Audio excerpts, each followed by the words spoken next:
Brothers, sisters, friends, enemies, and for that matter, anything born of a man and a woman, I'm here again, and it's time for this train to get to rolling.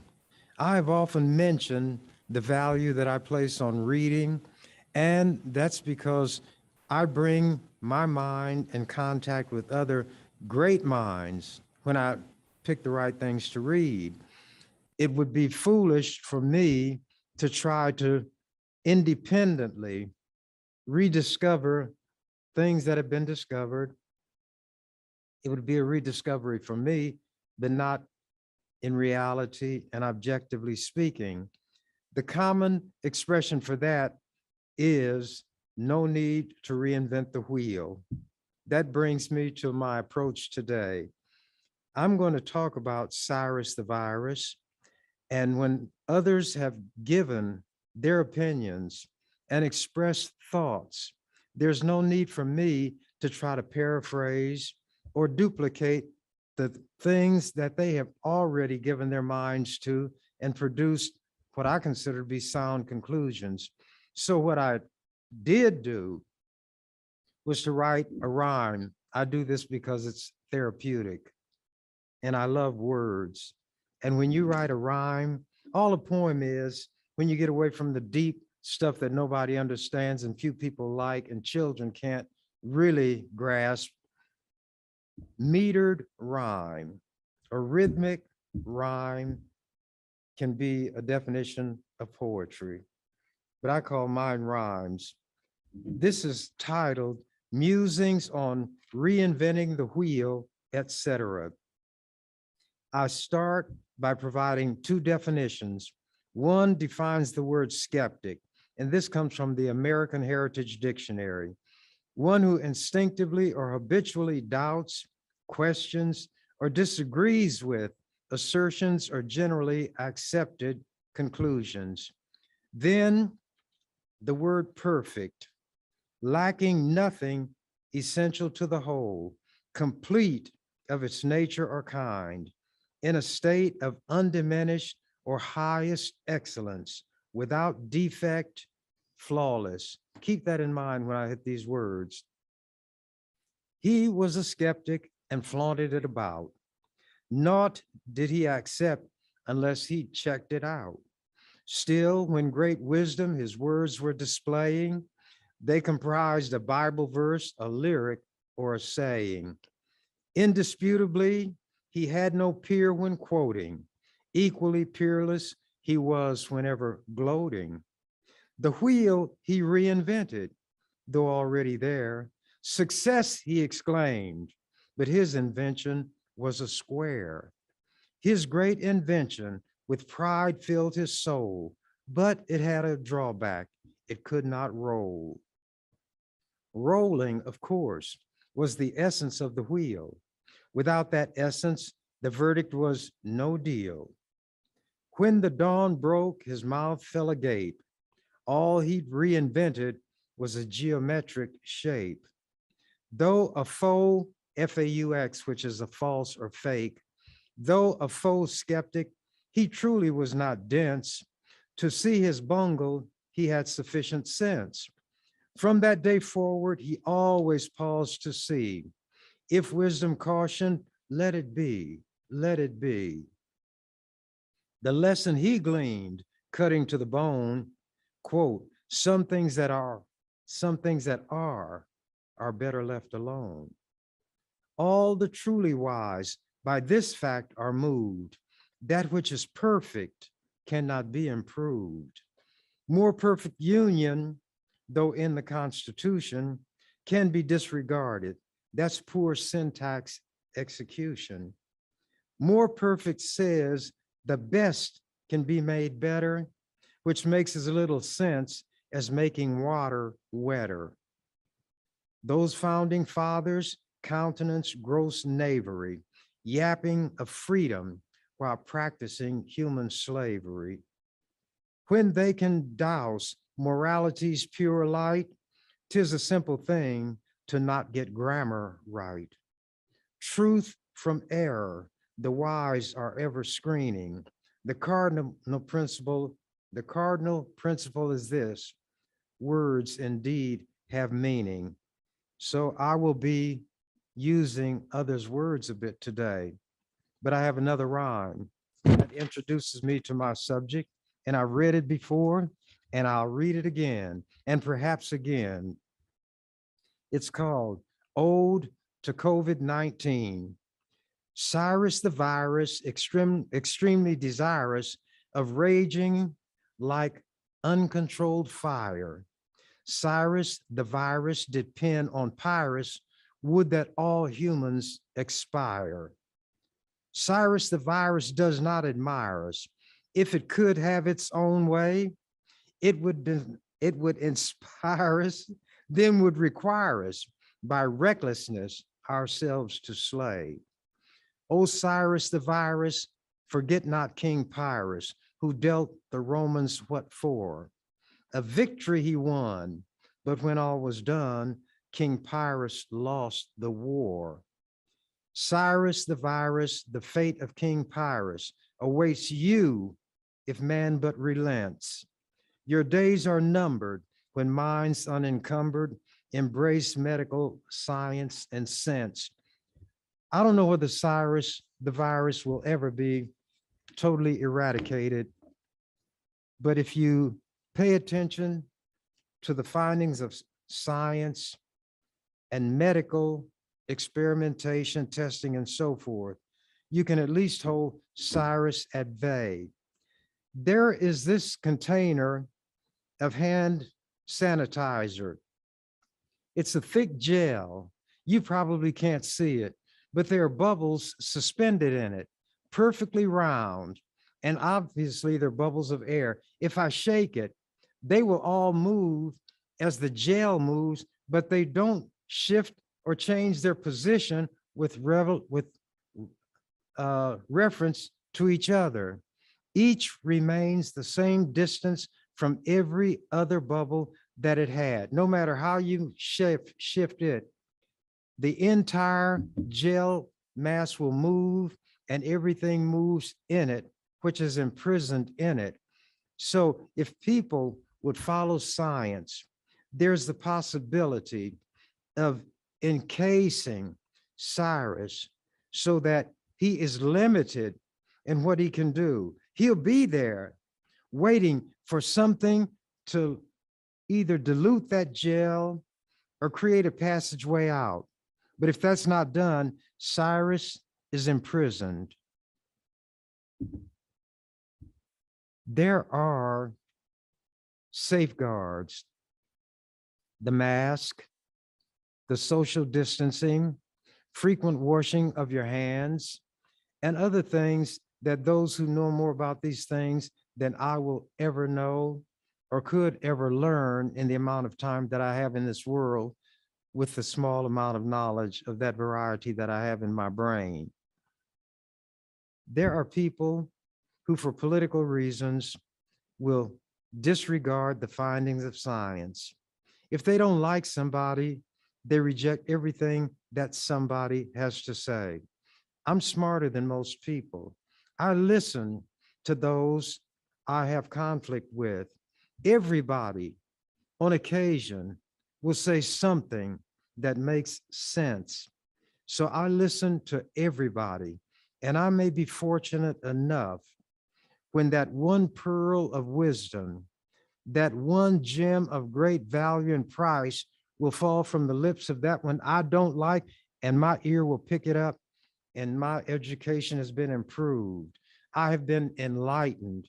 My mind has been enriched, and I no longer am or ever could be again what I had been before I obtained that bit of knowledge. You could never persuade me to dislike any person to such an extent that I would disregard everything that person says. That person has a brain. That brain generates thoughts. They may be misguided. They may be hateful, but not every thought is going to be misguided. And it's for us to sift through all of the earth as if we were panning for gold.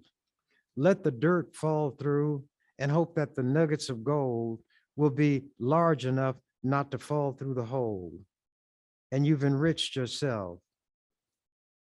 I would not say that Donald Trump, as much contempt as I have for him, will cause me, if we meet each other on the sidewalk, to jump off into the mud just so I won't rub elbows with Donald Trump. Trump was a misleader. He was a liar. It might be shown through this investigation by the Attorney General of New York that he is bordering on theft, misrepresentation, overstating the value of property that he possessed or pretended to possess to obtain loans fraudulently, all such things as that. But sometimes that which one person does to try to ensnare another will ensnare the would-be ensnarer. Trump had talked about Cyrus, the virus, being just like the flu, and one day it would magically disappear. He downgraded and downplayed the necessity to wear masks.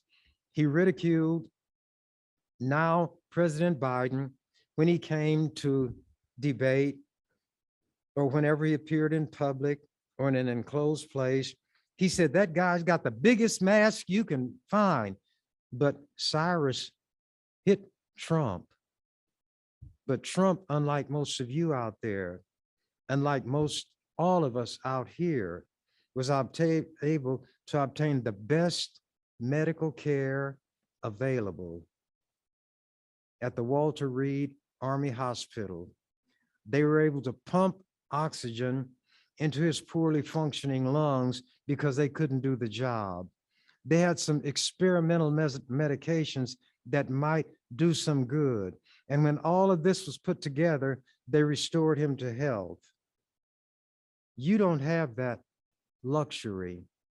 And some of you who will avoid the vaccination and will become infected are going to be the cause of some others dying. Maybe they're having a heart attack, maybe a stroke, the kinds of things that ordinarily would allow them to enter one of those intensive care units. But because so many beds are being occupied by people who were reckless, not only when it came to their own welfare, but to the welfare of others, including family members, which could range from the elderly, such as myself, 85 years old, or infants, totally innocent, left to the care of people that should be trusted. So those who are the carriers are cruel, they are mindless, they are thoughtless. But the problem is, unlike cancer, it won't just kill them, they will be able to spread it to other unwitting people. So Donald Trump is the subject of this paragraph. Former President Donald Trump, oh, and it was in the World Herald on December 21st. Former President Donald Trump revealed he received a booster shot of the COVID-19 vaccine, drawing boos from a crowd in Dallas on Sunday night during the final stop of, quote, the history tour, unquote, a live interview show Trump has been doing with Bill Riley. So those very people that he had encouraged to ridicule the vaccination and all of the precautions booed him when he acknowledged that he got sense from somewhere, maybe Manila, or whatever her name is, or Ivanka told him, Daddy, get a vaccination. But at any rate, he did for himself what he had told others to not pay attention to. The following day on Fox News, this is an article that appeared December 22nd, the day after this one I just read. Fox News defended Jesse Waters on Tuesday after he used the phrase kill shot in a speech urging young conservatives to confront Dr. Anthony Fauci in public with a hostile interview. Fauci asked about it on CNN, said that Walters should be fired on the spot, but predicted he wouldn't be held accountable for his language, and he was not. When Fauci spoke to a congressional committee, it was a Senate committee, there's a guy named Rand Paul, who is a doctor, but he's a fool. And Fauci, not being a coward, unintimidated by Paul, as many people are, confronted him and called him out, mentioned how wrong he was, how he had encouraged people to kill, threaten the life of Dr. Fauci. He said, myself, and they are harassing my family. The crazies out there are taking your words and running with them. Then he mentioned things that Rand Paul has on his website, because Paul, being dishonest, was going to lie about the very things he had said. Fauci mentioned that Rand Paul uses his seat in the Senate to fundraise at hearings such as was going on at that point. Paul wanted to deny it, but Fauci held up an example which showed Rand Paul's website saying $1, $10, or whatever the amount was to oppose Dr. Fauci. And Fauci pointed out that this very moment, with what he is doing, he is fundraising politically. That's what the fools will do to make fools out of you fools who believe them. You can believe that Rand Paul, who is a doctor, understands something about viruses, epidemiology, is going to get his shots, his vaccination, and he may deny it. But he is not going to do what he tells you all to do. What he wants is your money and your vote, and he wants you to remain stupid. Hitler pointed out that if you want to be successful in reaching the masses of people, you have to gear what you say to the least intelligent among them. And people will more readily believe the big lie than the small one. And another person had described the public as being like a horse, bridled, saddled, and waiting to be ridden. And the tyrant is spurred and booted and ready to ride them. That's what Trump has done. It's what these other politicians are doing. And I'm one who has never worn a party label. I don't belong to organizations. I don't go to church. I don't do anything that would make it appear that I have a party line that I'm following. If a Republican says something that makes sense, I don't benefit myself by rejecting it just because a Republican said it. If a Democrat says something that's stupid, I'm not going to make myself stupid by trying to justify what he or she said. I don't know and cannot explain every element in the human body, every corpuscle in my body, there are probably viruses I'm carrying, every bacterium, but I'll tell you this, because I don't know, I was smart enough to take the mantra of another person who did not know any more than I know, and maybe not as much, but he knew how to express whatever it is he is. And that's Popeye the Sailor Man. I am what I am, and that's all that I am.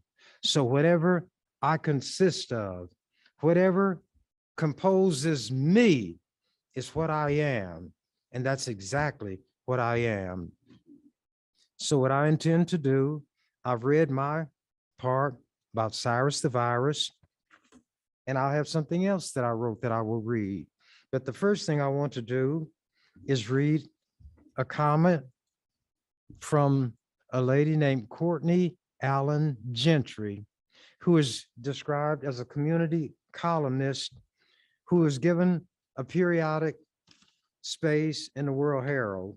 It describes her as an RN with a master's in nursing, is a board certified advanced holistic nurse, nurse educator, and coach specializing in the integration of science, spirit, and plant medicine into public health. In other words, a medicine woman, not a shaman, maybe a shay woman, but anyway. This appeared in November of this year as a nurse and public health. By the way, I'm very proud of the fact that not through any choice of or plan of mine that I share DNA with this woman. I share racial heritage with this woman. And she is an example of the level to which we all can rise, notwithstanding the many attempts throughout history by white people to portray us as ignorant and inferior to them. But what amazes me is that whenever Black people are given a chance, they excel and exceed white people. They wouldn't let Black people play baseball with white people, but Black people played baseball among themselves. And when Jackie Robinson came, he did things that had never been done before. Jackie Robinson stole home. That doesn't mean he went and took the plate out of the ground when nobody was looking at it, put it under his arm and went home with it, as white people would say he did. That meant that between the time the pitcher either wound up or took his stretch and let that ball go, Jackie Robinson timed his moves to such an extent that he got to that plate before the ball did. And if the catcher got it, Jackie would slide under the catcher and they'd say save. Never had anything like that been seen before. So there was Jackie Robinson. Branch Rickey had told him that these insults are going to be hurled at you. He knew how racist these white people were. He knows his people. And these so-called anti-critical race theory people are yapping about is their attempt to take from history, to expunge those horrible things white people did and diminish the significance of what Black people did. Now, look at the racial makeup of baseball, basketball, football, where they wouldn't let us in. The position of quarterback, where they said we could not function. The position on defense of middle linebacker. Look at the ones who hold those positions now. Alabama, where they didn't even want to let us go to school. And you all know the famous pronouncement of George Wallace, the racist whose philosophy has prevailed and is animating American politics now, stood in the doorway. George Wallace knew this: if we let Black people into these universities, they're going to take what we've got and outdo us with this, as they have in every other thing where we've given them slack. Nobody like me was ever seen in the legislature before. Nobody ever used the rules which they wrote in the way that I used them. Nobody functioned always within the rules and did more within the rules than they could do within or outside the rules. One man, but George Wallace, backed by the Alabama National Guard, when these two young Black people were going to enter the halls of ivy, so to speak, not with bombs, not with guns, but to improve their minds, to get the tools that would help them, to help this society become what it lyingly professed to be. One where not just the words are stated, all persons are created equal, but to make that statement a reality in the form of a guiding principle. Let a person's ability, regardless of race, religion, sexual orientation, height, weight, or any other external characteristic go as far as what's in the mind, in the heart, of which I have none, the spirit will carry them. Wallace knew that because he didn't have those things. And he was what you would call an anti-intellectual. And you know what he's famous for? One day I was speaking on the floor of the legislature and I was talking about George Wallace. And I quoted him, segregation today, segregation tomorrow, segregation forever.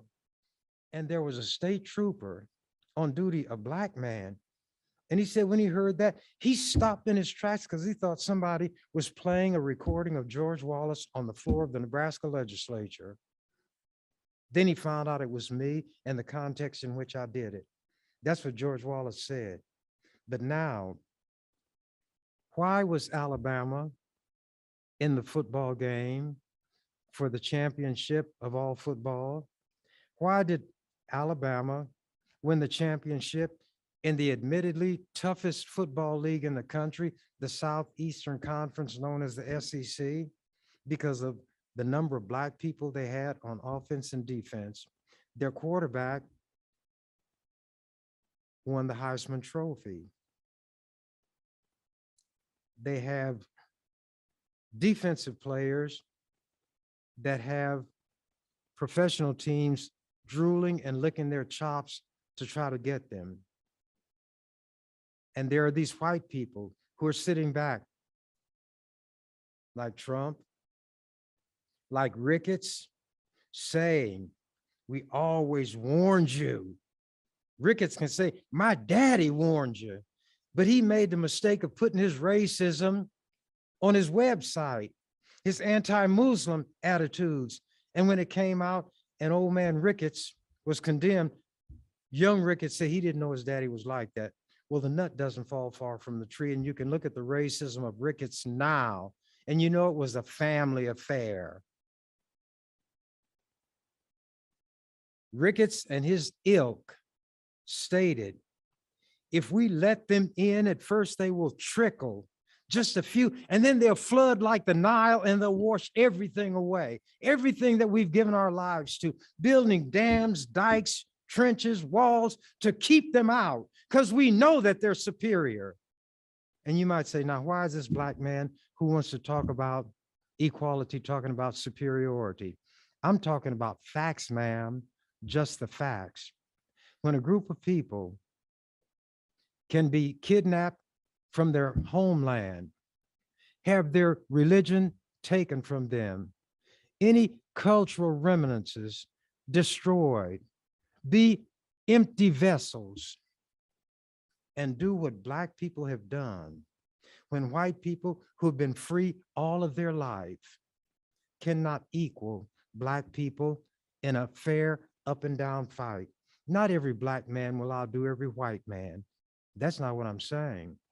I'm dealing with it like white people, where they deal in masses. Black people as a whole are superior to white people as a whole.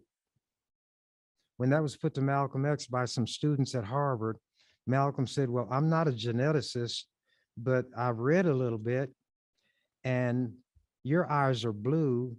Black people's eyes, by and large, are brown. And they say that the genes that form your eyes are what they call recessive or weak genes. The genes that give you your complexion are recessive. And if you have an admixture of black, then it affects you more than what you have will affect us.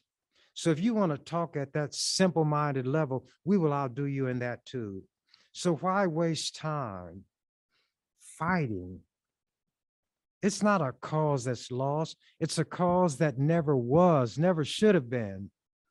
Why cannot you look at somebody else and accord to them what you would like to have accorded to you? That's why I was a hero to a lot of white people in this state, because they came to me when they couldn't go to white senators and get anything. My name would make white officials tremble when white senators' names would make them laugh. Not because I was born superior to anybody, but if I was, it's due to my mother and father, not me. I would not have had anything to do with it.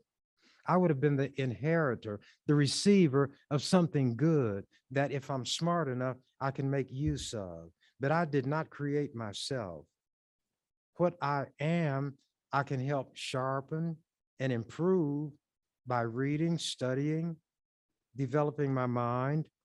But anybody who had a problem where they were being denied rights under the law they were entitled to, believe it or not, I've even come to the aid of cops, not as a cop, but as a person who, under the circumstances brought to me, was not being treated fairly.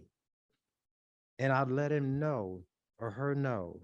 You know what my attitude is about cops? They say, well, I know because I am one and I know what cops do. I say, well, why won't you say anything? And in one form or another, they'd say, well, you've heard of the blue wall.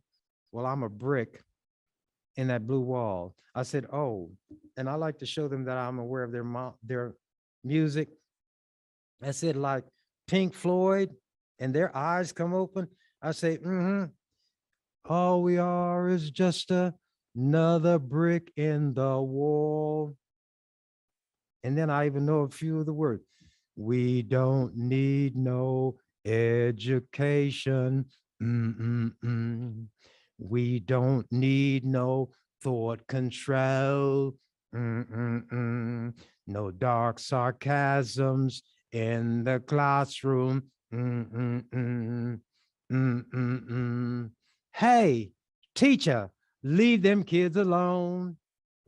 I listen to you all's music. I listen to the words. And people who write music, who write lyrics, often write above the head of those who are going to listen. But those lyricists, musicians, know that there are going to be some people who will look below the surface and get the message that is sub rosa or beneath the surface, the thought behind the words, the thoughts that are between the lines, as well as the thoughts that are on the line. Now to read from my sister, not sister because we have the same parents, but the same heritage. As a nurse and public health advocate, I took an oath to do no harm, but today across the country, firefighters, police, doctors, and nurses refuse to get vaccinated, even though professional vaccine mandates have always been a regular part of working in public service. When did we stop caring for each other? The act of caring for another is considered the earliest sign of a civilized society, according to anthropologist Margaret Mead. Lecturing while holding a healed thigh bone above her head, she stated, "Here is what I believe to be evidence of the earliest true civilization. This healed bone shows that someone must have cared for this injured person, hunted on his behalf, brought him food, served him at personal sacrifice," unquote. Nursing a community member back to health, caring for and protecting vulnerable members of the group, all anthropological indicators of early civilization are foundational to modern public health practices at every level of society. The principles of public health, including mandatory inoculation, actually helped birth this nation.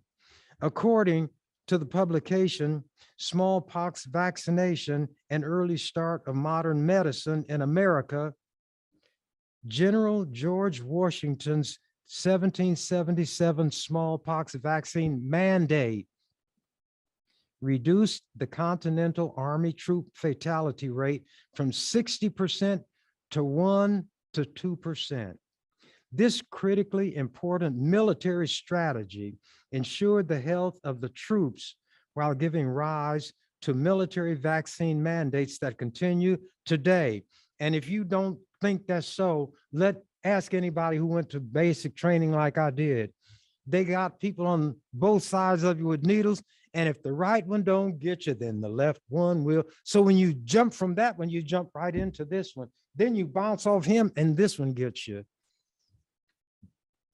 Yeah, the military makes you take these vaccinations and it's considered a matter of course, a part of the training, the requirement. Continuing. Criticism of Washington was directly related to the fact that inoculation was a common African medicine technique imported to America by slaves. However, after English physician Edward Jenner found that milkmaids exposed to cowpox were protected against smallpox, the crude method of inserting infected pus from a smallpox patient into a small cut was replaced with a less dangerous cowpox vaccine. By 1800, Boston physician Benjamin Waterhouse, friend to Jenner, was able to convince the third president of the United States, Thomas Jefferson, who was perhaps the harshest critic of medicine at the time, to introduce this more refined vaccination technology to the American public. The result was so effective, the new vaccination quickly gained popularity in the medical establishment.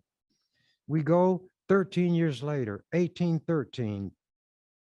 President James Madison signed an act to encourage vaccination, creating the U.S. Vaccine Agency and requiring the Postal Service to carry smallpox vaccine materials free of charge. Complete eradication of smallpox worldwide would take another 150 years.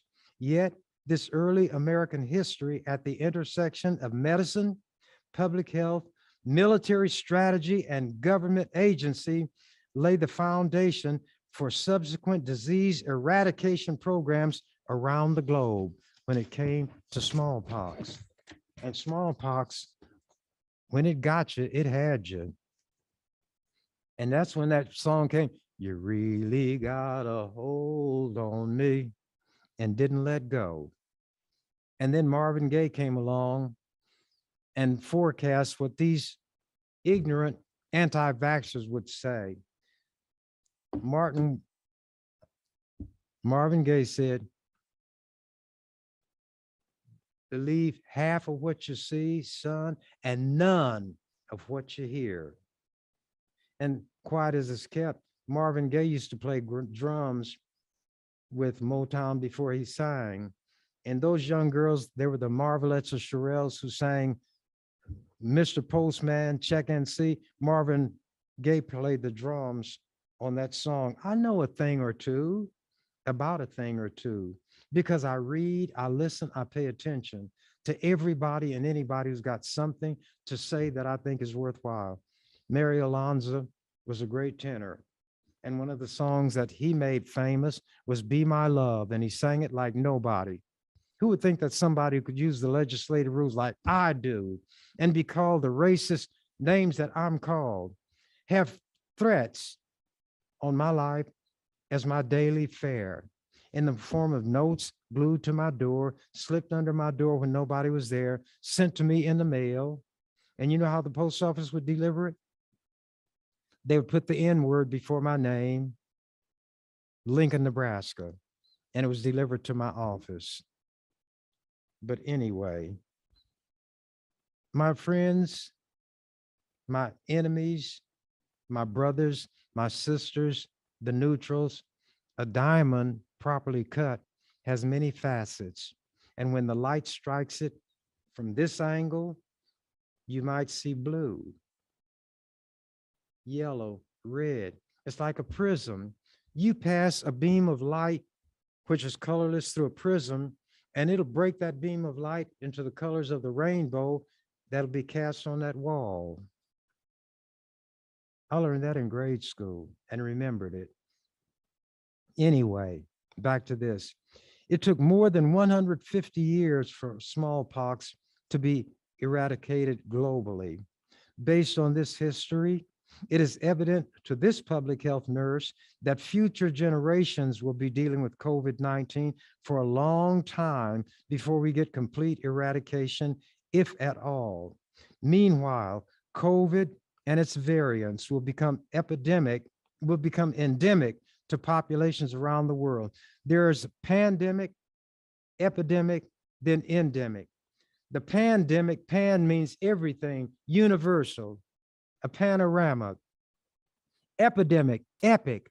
It covers a lot of territory, but it's localized, like to a country or a part of the globe. When it's endemic, then that means it's common, but it's not deadly. It's just one of the other ailments that will strike people. So COVID has to first cease being pandemic all over the world, become epidemic, where there are pockets of it where people don't take proper precautions or don't have the medical technology and know-how. Then endemic, where it's not all over the world. It's not even like that in large pockets, but it's one of the ailments that will afflict people like flu. So when they say it's endemic, the word can be an adjective even, and it's something that is common or found with something. Just thought I'd throw that in, a little bit of syntax properly utilized, but continue. Oh, and by the way, there are other coronaviruses, but to distinguish this one, the COVID-19 is one of those words that you make by putting letters together. COVID, the CO is for corona, the VI is for virus, the D is for disease, coronavirus disease, and the 19 is the year that it came, 1999. So now you know what COVID-19 stands for. A lot of things that just float around will have a meaning that most people don't stop to find out. Why should they? They don't need it. Everybody knows what that term means, even though they don't know what all of the parts of it mean. But let me continue. We are now employing nurses to staff our hospitals who are willing to put patients at risk due to political beliefs. This is evidence that caring as a paradigm of nursing is on the decline and a true indication of the decline of our civilized society. As a Black nurse leader, I refuse to work in an environment where healthcare workers are more concerned about their political beliefs than the populations we serve. Nor would I want to be a patient in a hospital where I'm at risk of getting a hospital-acquired infection from staff, believing their rights as an individual supersede the rights of a sane society. For the patients they serve, profess to serve, pretend to serve, purport to serve. Indeed, for people of color, this scenario presents the primary reason why I decided to risk my immunocompromised status to get the jab. In other words, to get the vaccination, protecting myself against the possibility of dying in hospital systems, courting unvaccinated hospital staff is the best way to take personal responsibility for my health as a Black woman. It was the intentional withholding of medical treatment for Black people in the Tuskegee studies where they infected people with syphilis, Black men, and then prevented them from being given medication. It was the intentional withholding of medical treatment from Black people in the Tuskegee studies that helped establish the legacy of government distrust and vaccine hesitancy in the Black community today. Today, though, Black people today have free access to life-sparing COVID-19 vaccine technology. We can take comfort that America's first vaccine technique was imported by African ancestors. And today's Moderna vaccine, which I got, was developed by Black immunologist Kizimekia Corbett. Thanks, Dr. Corbett. I feel I can take personal responsibility for my health with a trusted immunization. I am happy to continue my commitment for caring by modeling healthy behaviors that demonstrate care, and we could all use more care. Our civilization depends on it. Then, because I believe in practicing what I preach or preaching what I practice, and I've read this once before, but I put this in the World Herald, November 18th.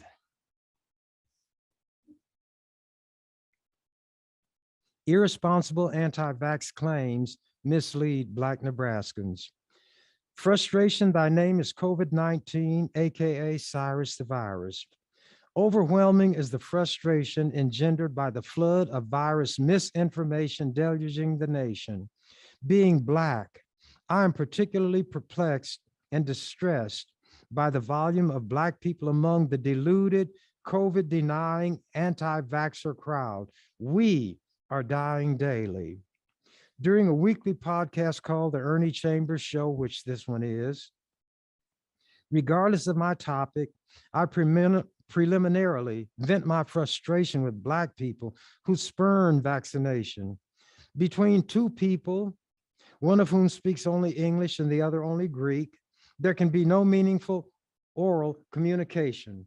When in Rome, due to the deference paid to religion by many in the Black community, I resort to a scripture-based appeal speaking their language, comprising a series of biblical verses. Jesus described you all, talking about my Black brothers and sisters, when he warned, they will not be persuaded though one rose from the dead, Luke 16:31. Let them alone. They be blind leaders of the blind, and if the blind lead the blind, both shall fall in the ditch, Matthew 15:14. Nevertheless, deeming myself to be my brothers and my sister's keeper, I forge onward, echoing prophet Jeremiah's anguished lament.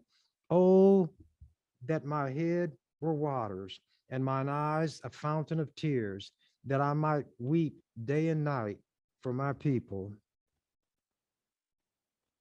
And this is followed by, quote, my people are destroyed for lack of knowledge, Hosea 4:16.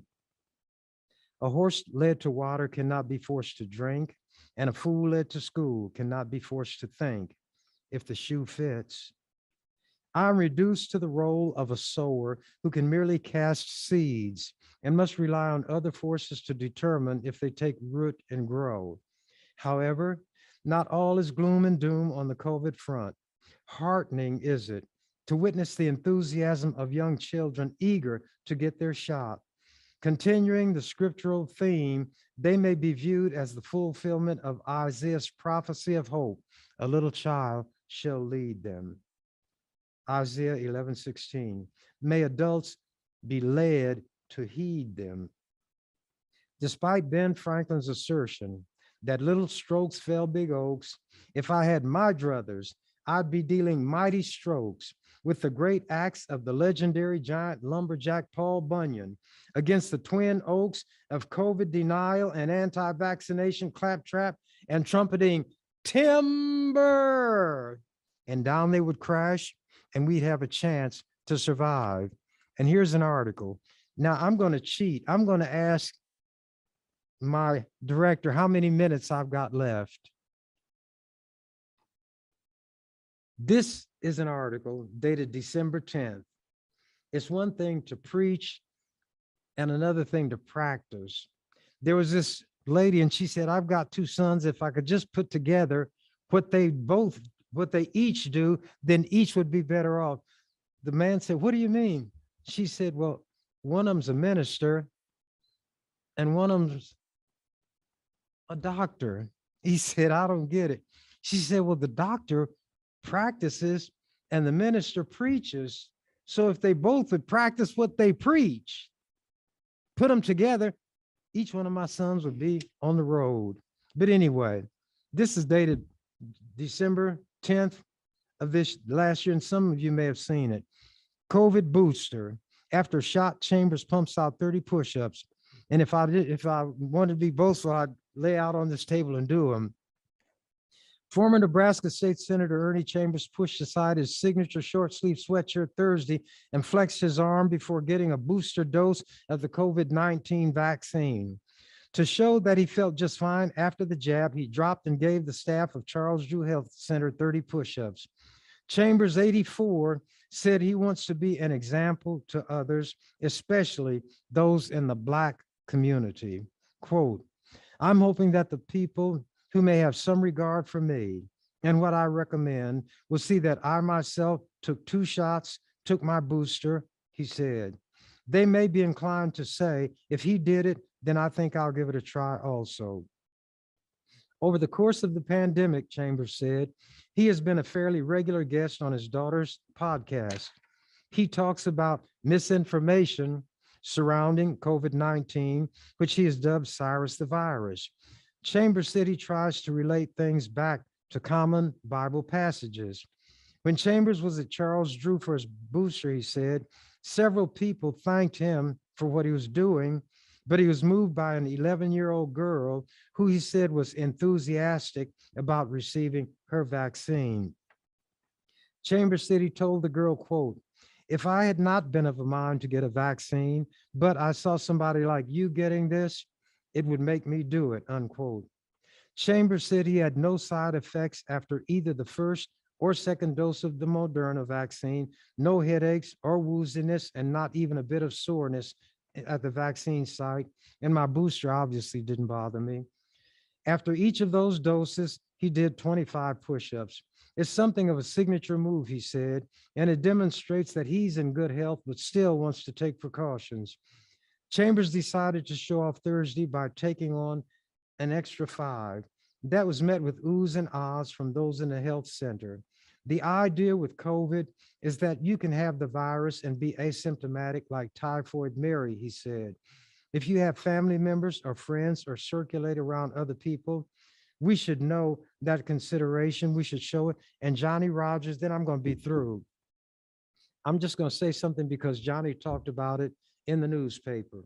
Because having COVID is not pleasant. I would not reveal somebody's medical condition if it had not been made public. And these things Johnny said. He talked about his condition and how with his strength and his conditioning, although he got a few extra pounds, if somebody was not in the shape he was in, they would not have survived in the way he did.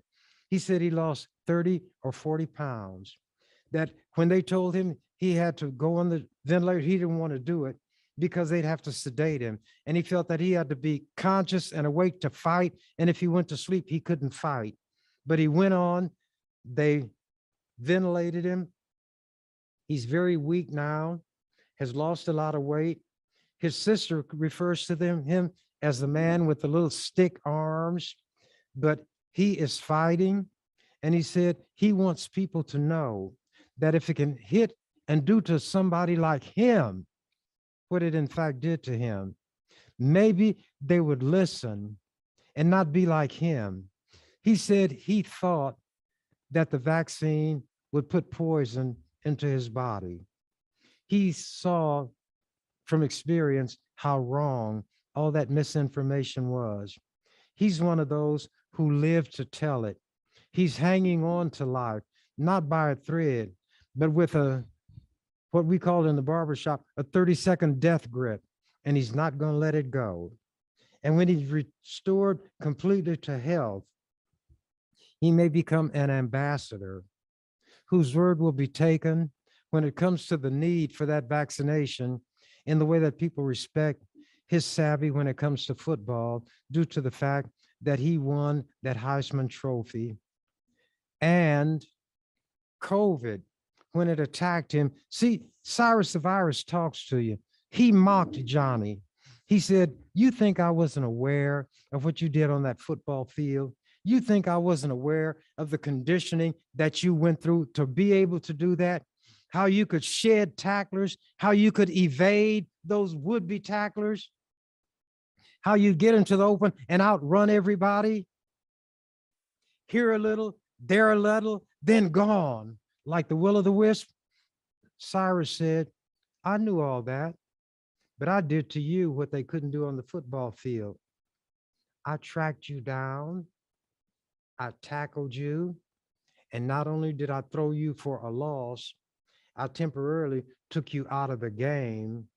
And but for blind good luck, I would have taken your life. See you later, alligator."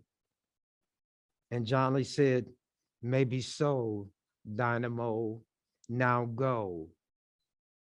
So we will have from Johnny Rogers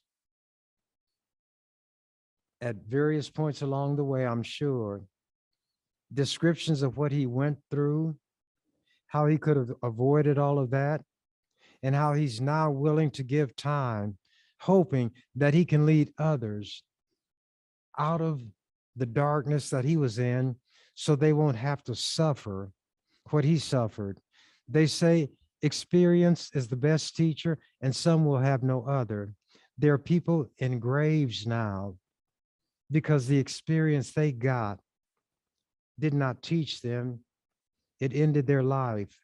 Some left infant children, some left teenagers, some left a wife, some left a husband, some left grandchildren. And these things are real. You can laugh at me, you can mock me, but you can't change reality. Cyrus, the virus, is desirous that all human beings expire. And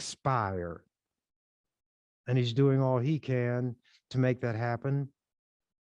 And he has a lot of handmaidens and male servants who are assisting. Misinformation, false information, and they see a political party line as being more important than the reality. This society can never heal itself when individuals will not do what they can do to heal their own individual bodies. And I've said enough, and I will sign off as I've become accustomed to doing. When the canary saw that the door to the cage was open, he said, "I'm out of here." Thank you for watching The Ernie Chambers Show. If you'd like to make suggestions, email us at ewcfacts@gmail.com. That's ewcfacts@gmail.com. This has been an EWC Communication production.